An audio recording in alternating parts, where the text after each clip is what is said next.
હવે ભૂક્કા કાઢી નાખે તેવો વરસાદ આવવાની શક્યતા, આંધી વંટોળ સાથે વરસાદ તૂટી પડશે। 20 જૂનથી વરસાદ તૂટી પડશે। આખા ગુજરાતમાં પડશે તોફાની વરસાદ। આંધી વંટોળ સાથે થશે મેઘમહેર। સૌરાષ્ટ્ર અને દક્ષિણ ગુજરાતમાં ચોમાસાએ ધનાધન બેટિંગ શરૂ કરી દીધી છે, પણ હજુ પણ અમુક વિસ્તારમાં છૂટો છવાયો વરસાદ પડી રહ્યો છે। 2 દિવસ એટલે કે 48 કલાક બાદ ચોમાસું આખા ગુજરાતમાં ફરી વળશે। રાજ્યના એક ખૂણામાં તોફાની વરસાદ પડશે। વાવણી લાયક વરસાદથી ખેડૂતો ખુશ થઈ ગયા છે। હવામાન નિષ્ણાત અંબાલાલ પટેલે આગાહી કરી છે કે સક્રિય ચોમાસાના આગળ વધવાના સંજોગો ઉજળા બન્યા છે। હવે ઘણા ભાગોમાં વરસાદ થશે। 20મીથી હીટવેવને સમાપ્ત થશે। 2 શાખા ભેગી થતા ગુજરાતમાં ચોમાસું ભૂક્કા બોલાવશે। ગાજવીજ સાથે આંધી વંટોળ સાથે વરસાદ થશે। 20મી બાદ ગુજરાતમાં પવનની ગતિ વધુ રહેશે। 20થી 28 જૂન સુધીમાં ચોમાસું નિરંતર હશે। નાની નદીઓમાં પૂર આવશે। વીજ પ્રપાત, આંધી વંટોળનો પ્રકોપ વધશે। અરબ સાગર અને બંગાળની ખાડીનો ભેજ ભેગો થવાથી ગાજવીજ સાથે વરસાદ તૂટી પડશે। ખરેખર ચોમાસું તારીખ 20થી 28 જૂનમાં જામવાની શક્યતા છે। નિરંતર ચોમાસું જામશે અને આ વખતે આહવાલક વરસાદમાં ભારે વરસાદ થશે। ક્યારેક અતિભારે વરસાદ થવાની શક્યતા રહેશે। દક્ષિણ ગુજરાતમાં પણ અતિભારે વરસાદ થવાની શક્યતા રહેશે। દક્ષિણ સૌરાષ્ટ્રના કેટલાક ભાગમાં ભારે તો કેટલાક ભાગમાં અણધાર્યો ભારે વરસાદ થવાની શક્યતા રહેશે। કેટલીક નાની નદીઓમાં પૂર આવવાની શક્યતા રહેશે અને સૌરાષ્ટ્રના કેટલાક ભાગમાં પાણીની સમસ્યા હલ થતી જોવા મળશે। તો વલસાડ જિલ્લામાં વરસાદી માહોલ જોવા મળશે। ધરમપુર અને વલસાડમાં હાલ વરસાદ વરસી રહ્યો છે। વાપીમાં પણ હળવા વરસાદી છાંટા પડ્યા છે। જિલ્લામાં વાદળછાયું વાતાવરણ છવાયું છે। હવામાન વિભાગે જિલ્લામાં વરસાદની આગાહી કરી હતી। વાપીમાં પણ હળવા વરસાદી છાંટા પડ્યા અને જેને પગલે ખેડૂતોમાં હર્ષની હેલી જોવા મળી। વલસાડ સહિત આસપાસના પણ પંથકમાં વરસાદી માહોલ જોવા મળ્યો। ધરમપુર અને વલસાડમાં વરસાદી છાંટા આવતા વાદળછાયા વાતાવરણના પગલે વાતાવરણમાં ઠંડક પ્રસરેલી પણ જોવા મળી અને જેને લઈને લોકોએ પણ ગરમીથી રાહતનો શ્વાસ મેળવ્યો।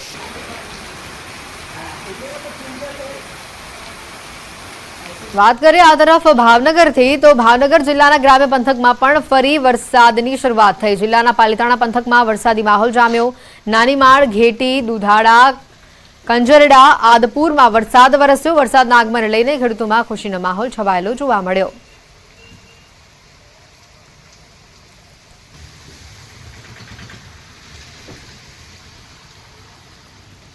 ભાવનગરના જેસર પંથકમાં વરસાદી માહોલ છવાયેલો જોવા મળ્યો। જેસરના ગ્રામ્ય વિસ્તારોમાં વરસાદ થયો। જેસર, કદમગીરી, સાતાનાનેસ, બુદાના, વડાલલ, અયાવેજ, જડકલા આ સહિતના વિસ્તારોમાં વરસાદની ધમાકેદાર એન્ટ્રી થઈ। જેસરના ગ્રામ્ય વિસ્તારોમાં વરસાદના કારણે ખેડૂતોમાં ખુશીનો માહોલ જોવા મળ્યો।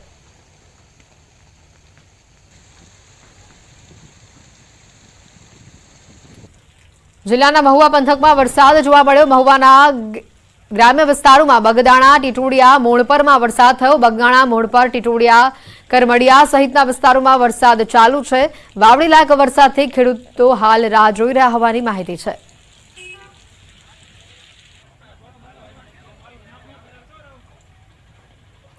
વાત કરીએ અમરેલીથી, તો અમરેલીના ખાંભાગીરના ગ્રામ્ય વિસ્તારોમાં ધીમી ધારે વરસાદ વરસ્યો છે। ખાંભાના ભૂંડણી, મોટા બારમણ, નાના બારમણમાં ધોધમાર વરસાદ વરસ્યો છે। ત્રાકુડા આસપાસના ગ્રામ્ય વિસ્તારોમાં વરસાદ શરૂ થયો છે। સારા વરસાદના કારણે સ્થાનિક નદીઓમાં પાણીની આવક વધી છે। વરસાદી માહોલના કારણે ખેડૂતોમાં ખુશીનો માહોલ છવાયો જોવા મળ્યો।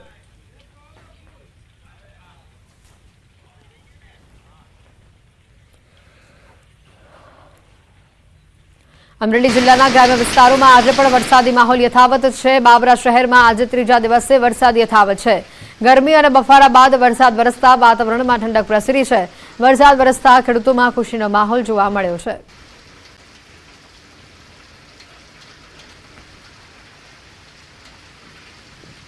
જિલ્લાના ગ્રામ્ય વિસ્તારોમાં આજે પણ વરસાદી માહોલ યથાવત છે। ધારી ગીરના ગ્રામ્ય વિસ્તારોમાં વાતાવરણમાં પલટો આવ્યો છે। ધારી શહેર અને ગ્રામ્ય વિસ્તારોમાં મેઘરાજાનું આગમન થયું છે। ધારી, સરસિયા, ખોખરા સહિત આસપાસના વિસ્તારોમાં વરસાદની શરૂઆત થઈ છે। ગરમી અને બફારા બાદ વરસાદ વરસતા વાતાવરણમાં ઠંડક પ્રસરી છે। વરસાદ વરસતા ખેડૂતોમાં ખુશીનો માહોલ જોવા મળ્યો।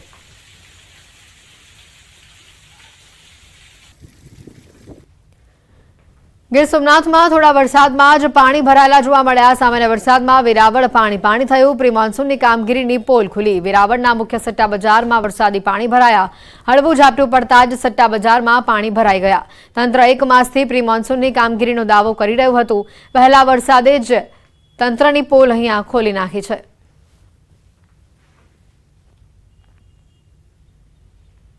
પાણીની આવક વધતા નવસારીના દેવધા ડેમના 20 જેટલા દરવાજા ખોલવામાં આવ્યા છે. નવસારી જિલ્લાના ગણદેવી તાલુકામાં આવેલા દેવધા ડેમના દરવાજા ખોલવાની પ્રક્રિયા શરૂ કરવામાં આવી છે. અંબિકા નદી પર બનાવવામાં આવેલા દેવધા ડેમના હાલ 20 દરવાજા ખોલવામાં આવ્યા. આગામી સમયમાં અન્ય 20 દરવાજા ખોલવાની કામગીરી પણ હાથ ધરવામાં આવશે. અંબિકા નદીના કિનારે આવેલા 19થી વધુ ગામોને એલર્ટ કરવામાં આવ્યા. ડેમમાં 6.45 મિલિયન ક્યુબિક મીટર પાણીનો જથ્થો હતો, જેમાંથી 2.45 મિલિયન ક્યુબિક મીટર પાણીનો જથ્થો અંબિકા નદીમાં છોડવામાં આવ્યો છે. ડેમમાંથી પાણી છોડવામાં આવતા ખેડૂતો ખુશ થઈ ગયા. ગીર સોમનાથમાં દીવના નાગવા બીચ ઉપર બેઠેલા યુવાનો અચાનક જ દરિયાના મોજામાં ખેંચાયા, જેમાં એકનો બચાવ થયો છે તો બીજાની શોધખોળ હજી પણ ચાલુ છે. બંને મિત્રો કચ્છના માંડવીથી દીવ આવ્યા હતા. દરિયાની નજીક શિલા પર ફોટો અને સેલ્ફી લેતા સમયે અકસ્માતે બંને દરિયામાં ખાબક્યા.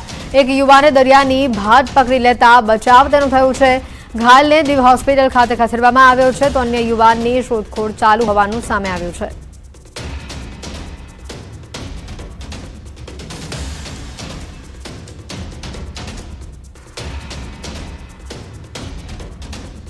વડોદરાથી વધુ સમાચાર આવી રહ્યા છે. સયાજી હોસ્પિટલમાં આગ લાગી હોવાની ઘટના સામે આવી છે. ઈએનટી વિભાગના ઓપરેશન થિયેટરમાં આગ લાગી છે. ઓપરેશન થિયેટરમાં વેન્ટિલેટરમાં શોર્ટ સર્કિટ થયું અને આ શોર્ટ સર્કિટના કારણે આગ લાગી હોવાની હાલ માહિતી સામે આવી રહી છે. ઓપરેશન થિયેટરમાં ઓક્સિજન ગેસ લીકેજ થયો હોવાની પણ ચર્ચા છે. ઓપરેશન થિયેટર ખાલી કરાવાયું છે. ફાયર બ્રિગેડની ટીમે સ્થળ પર પહોંચી સ્થિતિને કાબૂમાં લીધી છે.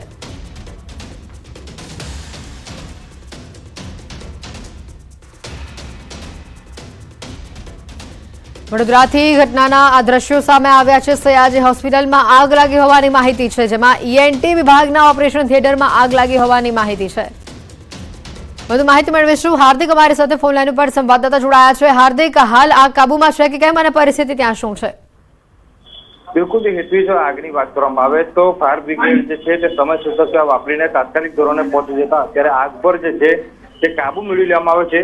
સમગ્ર ઘટનાની જો શરૂઆતથી જ વાત કરવામાં આવે તો આજે સવારે જે છે તે ફાયર વિભાગને કોલ મળ્યો હતો કે એસએસજી હોસ્પિટલનો જે ઈએનટી વિભાગ છે કે જ્યાં નાક, કાન અને ગળાના જે દર્દીઓ છે તેમની સારવાર થાય છે, ત્યાં ઓપરેશન થિયેટર આવેલું છે અને વેન્ટિલેટરમાં શોર્ટ સર્કિટના કારણે આગ લાગી હોવાની માહિતી મળી હતી. જેના આધારે જે ફાયર વિભાગ છે તે ઘટના સ્થળ પર પહોંચ્યું હતું અને ફાયર વિભાગ જ્યારે ઘટના સ્થળ પર પહોંચ્યું ત્યારે ઓપરેશન થિયેટરમાં ઓક્સિજન ગેસ જે છે તે લીકેજ થતો હોવાની માહિતી જે મળી હતી, જેના કારણે તાત્કાલિક ધોરણે જે આગ બુઝાવવાની પ્રક્રિયા જે છે શરૂ કરાઈ હતી.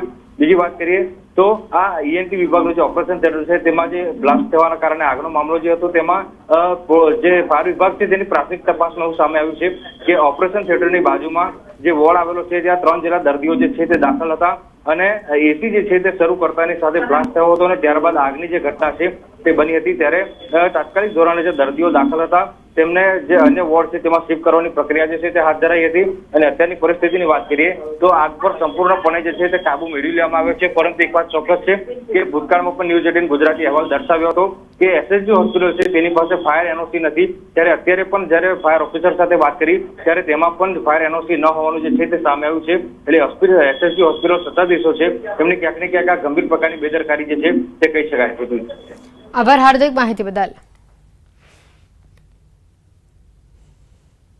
જૈન સમાજના આંદોલનની પૂર્ણાહુતિ થઈ છે. રાત્રે હર્ષ સંઘવી સાથે બેઠક બાદ આંદોલન સમેટાયું છે. કોબા પાસે જૈન આગેવાનો સાથે બેઠક કરવામાં આવી હતી. આ બેઠક બાદ જૈન સમાજનું આંદોલન સમેટાયું છે. રાજ્ય ગૃહમંત્રી હર્ષ સંઘવી સાથેની ચર્ચા બાદ જૈન સમાજ સાથે અહીંયા સમાધાન થયું. પાવાગઢમાં પૌરાણિક જૈન તીર્થંકરોની મૂર્તિ ખંડિત થવાના મામલે તેઓ આંદોલન કરી રહ્યા હતા, જે હાલ સમેટાયું છે. રાજ્ય ગૃહમંત્રી હર્ષ સંઘવી સાથે સમગ્ર મુદ્દે વધુ વાતચીત કરતા હાલ આ મામલો થાળે પડ્યો છે. મામલાનું સમાધાન આવ્યું છે. જૈન સમાજના આંદોલનની આખરે પૂર્ણાહુતિ થઈ છે. રાત્રે હર્ષ સંઘવી સાથે બેઠક કરવામાં આવી હતી આ મુદ્દે અને તે બાદ હાલ આંદોલન સમેટાયું છે.